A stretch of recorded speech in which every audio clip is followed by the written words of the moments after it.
Aguce bem os ouvidos. Observe ao seu redor. É preciso multiplicar as vozes para acabar de vez com o silêncio. Eu sou Heloísa Perissé. Eu sou Zizi Posse. Tenho depressão, diagnosticada desde 2001. Eu não tenho nenhum receio de dizer que eu enfrento a grande luta contra a depressão. Eu comecei a ficar muito triste, com uma desesperança horrorosa, entendeu? Um quadro, assim, de tristeza, assim, reinante. E eu não sabia o que era. Eu vivo do humor, de fazer rir. Mas doença não escolhe profissão, né? Eu era mais uma de uma rede de pessoas que tinham depressão. Eu tenho depressão. Eu tomei remédio durante 25 anos. Eu fiz terapia. Eu continuo com o auxílio dos remédios e, sobretudo, uma consciência muito iluminada para perceber aquilo que na minha vida ainda é um gatilho para aquilo que me adoece.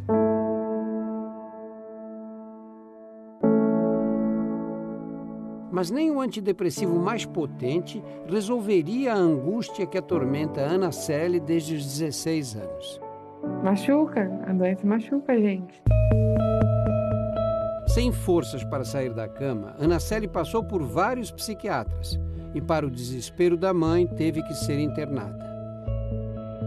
Dói saber que a pessoa que você mais ama está doente, está sofrendo e você não tem mais o que fazer, assim. Não depende de você tirar aquela dor. Com essa médica que eu tô agora, as coisas foram melhorando bastante. Por trás da depressão que só piorava, havia um transtorno muito mais frequente do que se imagina. Metade dos casos diagnosticados inicialmente com depressão são, na verdade, de bipolaridade. Esse termo é usado de forma corriqueira para falar de gente que muda de humor de uma hora para outra. E fulano é bipolar. No transtorno bipolar existem sim essas alterações de humor, mas elas são muito mais intensas e em alguns casos mais duradouras também. Esse é apenas um dos lados dessa doença que, sem tratamento adequado, pode ter consequências graves. Quando eu tinha uns 18 anos, eu pensava assim, nossa, minha vida parece uma montanha-russa. De ter fases assim que eu não queria tomar banho, que eu não queria me cuidar, que eu não queria comer, que eu só queria dormir. E aí, em compensação, algumas épocas eu queria estudar, sair, namorar, viajar. Quem sou eu, na verdade, né? Eu gosto de sair, de viajar, de trabalhar, ou eu não gosto? O transtorno bipolar é uma oscilação do humor que não está de acordo com o que está acontecendo na vida. Essas pessoas passam por fases depressivas e por fases eufóricas, com aceleração de pensamento, impulsividade, irritabilidade, de maneira muito desproporcional ao que está acontecendo na vida dessa pessoa. Tenho problemas de relacionamento com as pessoas com as quais eu convivo. Por uma explosão, eu solto um palavrão, ou bato na mesa, ou não consigo manter o controle, né? Foram muitos rompantes desmedidos até que o Pablo simplesmente não conseguiu mais ir ao trabalho. Por causa dessas situações, essas reações de depressão, de choro, de não poder encarar uma turma. Professor universitário em João Pessoa, Pablo passou 13 anos se tratando com antidepressivos até receber o diagnóstico de transtorno bipolar. Parece meio contraditório, né? Mas é que se sabe que os antidepressivos eles podem ter um efeito mais deletério para o paciente, piorando a depressão, aumentando o risco para entrar em euforia ou mesmo tornando essa depressão mais resistente a tratamentos convencionais. Foi exatamente assim com a Ana Célia. O antidepressivo fez muito mal. E a gente foi vendo que não era nada daquilo. O buraco estava muito mais embaixo. Não é difícil entender por que tantos pacientes com bipolaridade demoram a receber o diagnóstico correto. A maior parte dos pacientes com transtorno bipolar iniciam a sua doença com depressão. Eu fiquei uma semana sem tomar banho, uma semana comendo só uma barra de chocolate, sem sair do quarto, sem fazer nada. Cabe a um psiquiatra investigar em profundidade o histórico do paciente para descobrir se, ao longo da vida, ele teve o outro lado do transtorno bipolar. Episódios que a medicina classifica como euforia.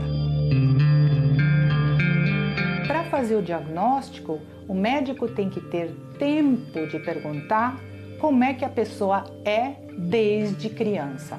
E a família tem que ajudar a dar informação, porque a própria pessoa não lembra. Frequentemente, o paciente não consegue perceber que ele está assim, funcionando num nível acima do normal, do seu habitual. Até porque muitas vezes ele saiu de uma fase de depressão, ele argumenta assim, não, eu estou ótimo, eu estou compensando o tempo perdido. Você fica alegre, fala piadas, faz brincadeiras e tal. Todo mundo acha que você está bem, né? Não é alegria exagerada. Alegria aumentada até pode acontecer, mas ela dura minutos. Daí vem de novo a irritabilidade, a pressa, a impaciência, dirigir irritado. Em casos mais graves da bipolaridade, a euforia leva a uma excitação exagerada nas áreas do cérebro relacionadas às recompensas. E aí é comum surgirem comportamentos compulsivos por álcool, comida, sexo, gastos ou drogas. Não tô bem, preciso comprar para me sentir bem. Então, comprar coisas assim que nunca usei, roupas que nem servem direito. Juliana já era casada quando descobriu a bipolaridade. Durante algum tempo, conseguiu ser atendida pelo Hospital das Clínicas em São Paulo, mas acabou perdendo a vaga depois da terceira gravidez. No HC eles eram muito bacanas, eles falaram assim, a gente quer que você se trate, mas a gente quer também tratar a sua família. Porque a sua família é importante saber o que você tem. Eu fui descobrindo e fui aprendendo. Eu sinto que são momentos de altos e baixos e o maior desafio para mim é justamente saber lidar nos momentos de crises. O tratamento adequado envolve estabilizadores de humor associados ou não a antidepressivos, terapia regular e muita disciplina dos hábitos do dia a dia. As pessoas precisam se pôr para dormir à noite e levantar de manhã sempre no mesmo horário. Precisam tomar café da manhã. Existe uma associação clara entre transtorno bipolar e suicídio. As estatísticas são muito preocupantes. Se não receberem tratamento, até 50% das pessoas com transtorno bipolar um dia tentarão cometer suicídio. Entre essas que tentam, cerca de 15% acabam conseguindo. Pablo e Ana Celi chegaram a cometer atos extremos. Felizmente foram salvos a tempo. Ainda bem que eu tenho força para estar aqui. Eu percebi que não precisava morrer para as coisas voltarem a ser do jeito que era antes. O assunto é tabu, mas é preciso saber que o suicídio quase sempre está ligado a um transtorno mental que pode e precisa ser tratado. Se você ouvir de alguém que está com pensamentos de morte, não despreze essa informação. Leve a sério. E o que essa pessoa que está perto vai fazer? Ela vai pegar a pessoa que ela ama e vai levar numa emergência médica.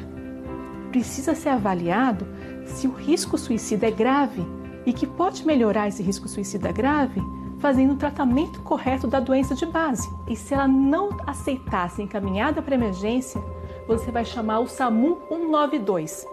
É assim que se resolve uma emergência médica quando a gente não tem capacidade de resolver sozinho. O suicídio é a segunda principal causa de morte nos jovens de 15 a 29 anos. Por isso, a vigilância deve começar já dentro das escolas e continuar nas universidades. E dentre os sintomas estão a automutilação, comportamento autolesivo, as tentativas e ideação suicida. numa pesquisa feita com 1.279 alunos de 6 escolas públicas de Duque de Caxias, na região metropolitana do Rio, a socióloga Deise Miranda encontrou dados preocupantes. Do total de participantes, nós encontramos 288 declarações de jovens e adolescentes com sofrimento emocional, como, por exemplo, depressão e ansiedade. A gente tinha 36 alunos que já tinham tentado o suicídio. A gente tinha 25 alunos que se mutilavam. Os números foram ponto de partida para um projeto piloto inspirador com incentivo da Prefeitura. Um treinamento para professores e funcionários identificarem na escola os adolescentes que possam estar em risco. Eu já tenho alunos que me enxergam como ponto de apoio. Eu tenho alunos que vêm até mim para poder pedir socorro por um problema que está passando em casa. Quantos pedidos de ajuda velados são menosprezados nas redes sociais? Na Inglaterra, uma menina de 14 anos postava regularmente seu sofrimento. O fim trágico de Molly Russell serviu de alerta e agora ambientes virtuais também são monitorados. Em São Paulo, por exemplo, uma agência de publicidade desenvolveu o que chama de algoritmo da vida. É uma ferramenta que a gente desenvolveu para detectar em posts em mídias sociais a propensão ao suicídio. Desde janeiro, quando o sistema foi ativado, 34 milhões de mensagens foram analisadas. 500 mil tinham potencial depressivo e 1.320 eram muito preocupantes a ponto de serem encaminhadas a voluntários do Centro de Valorização da Vida, o CVV. CVV Posto Centro, bom dia. A base do CVV é sigilo e anonimato. Quem liga não precisa se identificar, ele atende nacionalmente pelo número 188. O atendimento pelo chat, ele facilitou muito a procura do jovem, até porque ele tem a facilidade de, teclando, entrar em contato de qualquer lugar, do próprio celular dele, onde ele estiver. Os familiares e amigos também precisam procurar ajuda. Em São Paulo e na Paraíba, tanto a mãe de Ana Célie quanto a mulher de Pablo encontraram grupos de apoio mútuo para aprender a lidar com o transtorno bipolar. Com as atividades nos grupos de apoio de família e a escuta de outros depoimentos, a pessoa começa a entender e a se esclarecer. O cuidador precisa de cuidados, porque senão você não consegue. Só Renata sabe a importância de um mergulho desses. Ver a filha ao ar livre, rindo de novo. Após 3 anos, a gente começa a ver aquela luzinha no fundo do túnel. Eu gostaria de trabalhar, estudar, voltar a passear com os meus amigos, ter um relacionamento com alguém. Os períodos entre uma crise e outra vão aumentando. E aí, muitas vezes, é a primeira vez, depois de muitos anos, que a pessoa volta a saber quem ela é. Juliana acaba de abrir um espaço de massagem terapêutica. A Juliana agora está muito mais estável, o que eu sinto é que ela está se encontrando cada vez mais. Em casa, disciplina e rotina garantem o sucesso do tratamento e dão segurança para as crianças. Ainda sobra tempo para passear e namorar. Finalmente a gente está conseguindo aproveitar o melhor da vida com 3 crianças lindas. Não desistam, insistam, acreditem no amor, acreditem na recuperação, que tudo vai dar certo. Se você também identifica em você uma tristeza que às vezes vai muito além daquilo que você pode suportar, peça ajuda. Você não está sozinho, de verdade. Ligue 188, que ali você terá uma oportunidade de encontrar alguém que possa lhe ajudar a acender uma luz no fim deste túnel. Isso vai passar.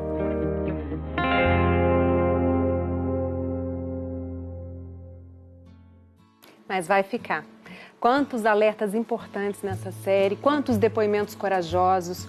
Um deles da atriz Heloísa Périssé, que pouco depois da gravação descobriu um câncer raro nas glândulas salivares. Ela contou para o Dr. Drauzio Varela que passou por cirurgia para retirar o tumor. Agora vai fazer sessões de radioterapia e quimioterapia. A Heloísa está forte, muito confiante na recuperação e já pensando no retorno ao trabalho. E a gente torce por você, Heloísa.